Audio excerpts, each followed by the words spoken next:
القيادة ما كان عندها أي تقدير أو أي حساب لهذه القضية، سواء من الحكومة أو الجحوش المرتزقة أو الاتحاد الوطني، ولذلك حصلت الكارثة بالشكل الذي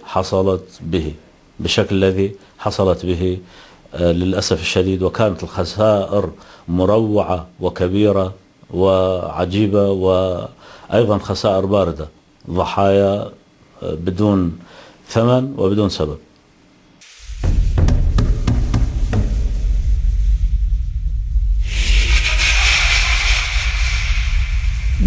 بدأ بالشهر الرابع نيسان تحركات مريبة للاتحاد الوطني بالمنطقة، إلى درجة أنه أحد قيادات الاتحاد الوطني مار في أحد فصائلنا، وأنا كنت موجود بهذا الفصيل اللي هو فصيل بولي، ونزلنا وأسرنا هاي المجموعة يعني بمعنى، فصعدنا بهم إلى فصيل بولي، وكان القائد الفعلي للحزب بوقتها كريم أحمد، وأمر بإطلاق سراحهم. فكنا نتعامل يعني احس كانه يعني كشخص موجود هناك انه كان الحزب تعامله تلقائي، رغم انه في تعامل نوع من الحذر.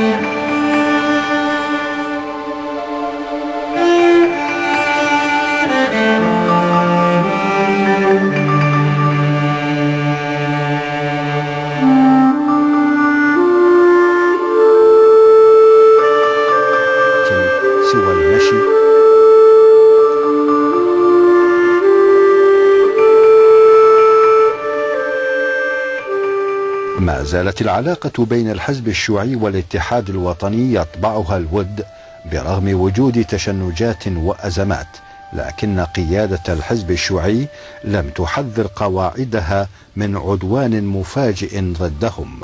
الحقيقة قبل مجزرة بشتاشان العلاقة أكيد كانت متوترة، لأن سبقها أكثر من صدام بين أنصار الحزب وبين آخرها كانت حادثة باريسان مقاطعة أربيل، اللي اعتبر بها الاتحاد الوطني أنه الحزب كلش منحاز موقفه إلى جانب الاتحاد الوطني، إلى جانب الحزب الديمقراطي الكردستاني، باعتبار أنه هم كانوا مؤتلفين في جود، وأنه جود وهو فعلا جود أكثر فاعلية وأكثر نشاط وأكثر الحزب أولاها اهتمام أكبر من جوقد اللي كان منتمي بها الحزب الاتحاد الوطني.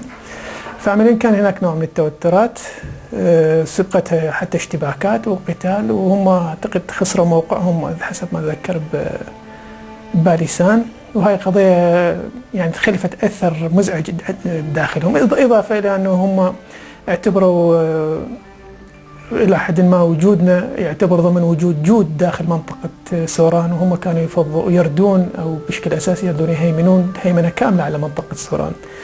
نزعة الهيمنة والاستئثار عندهم قوية وبارزة، يعني إضافة لعوامل ثانية طبعا، فكانت العلاقات متوترة فعلا.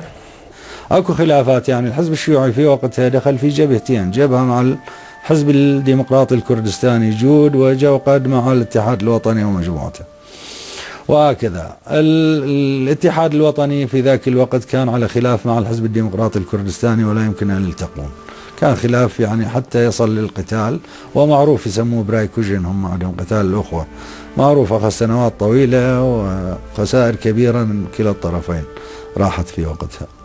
في ذلك الوقت كان هناك جبهتين في الحركة الكردية، جبهة جود وجبهة جوقد.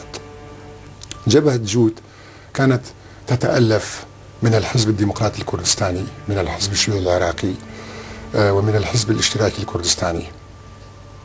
بالمقابل جبهة جوقد كانت أحزاب مؤتلفة، حتى الحزب الشيوعي كان هناك قتال بين الاتحاد الوطني الكردستاني وبين جبهة جود. جبهة جود كانت مدعومة من قبل الحكومة الإيرانية، وفي ذلك الوقت كان هناك قتال بين الاتحاد الوطني الكردستاني وبين الحكومة الإيرانية. المعركة ما كانت موجهة بالأساس ضد الحزب الشيوعي العراقي. الحزب الشيوعي العراقي كان عضو في جبهة جود، كان جزء من الجبهة العسكرية. بعدين صارت الخلافات والاقتتال بين البارتي وبين الاتحاد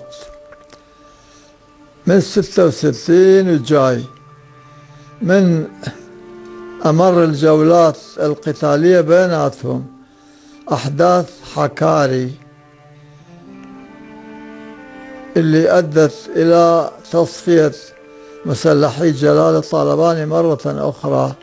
العلاقة مع الاتحاد الوطني الكردستاني، جماعة جلال الطالباني والأحزاب الكردية الأخرى علاقة قديمة وشائكة ومتنوعة وبها مراحل كثيرة. عشية بشتاشان لم تكن العلاقات متوترة مع الاتحاد الوطني، ولكن الاتحاد الوطني وفق صيغة الإقطاع السياسي والعسكري في المنطقة الموروث من زمان، وشكل القبلي والشكل الفلاحي والشكل الجبلي المنعزل، أدى إلى هذا التصادم، أدى إلى هاي المشاكل والتوترات المتلاحقة وما سمي باقتتال الأخوة والقتال الداخلي، وبالكردي براكوجي الذي قاده الاتحاد الوطني ضد جميع الأحزاب والفصائل الموجودة في كردستان. ولكن أيضا لا يمكن أن نعفي الأحزاب الأخرى من هذه العملية تماما، كما حصل في وقت مبكر في مجزرة أو كارثة هكاري التي تعرض فيها الاتحاد الوطني إلى مجزرة على إيد القيادة المؤقتة أو البارتي أو الحزب الديمقراطي الكردستاني بقيادة إدريس ومسعود البرزاني.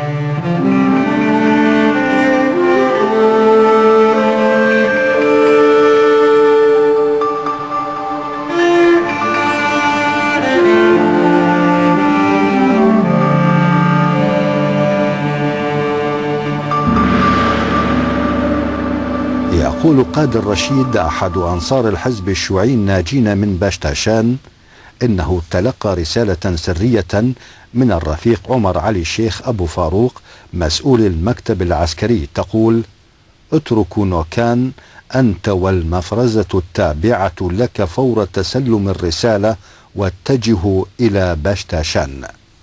احنا رحنا لباشتاشان، احنا الشيوعيين من البداية رسمنا لنفسنا خط انه نحايد، نكون محايدين بين الطالباني والبارزاني، بين الاتحاد الوطني الكردستاني والحزب الديمقراطي الكردستاني، وتمسكنا بهالخط الى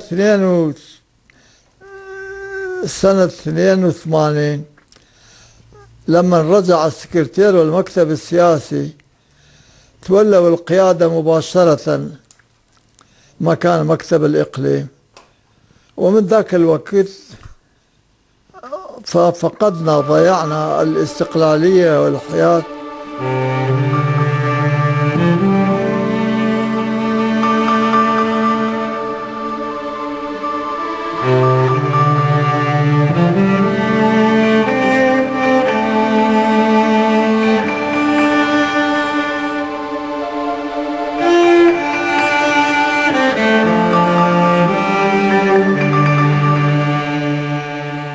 كانت قيادة الحزب الشيوعي تتوقع هجوما على مقراتها في نوكان من قبل حزب الاتحاد الوطني، لذلك اختارت باشتاشان بديلا لنوكان.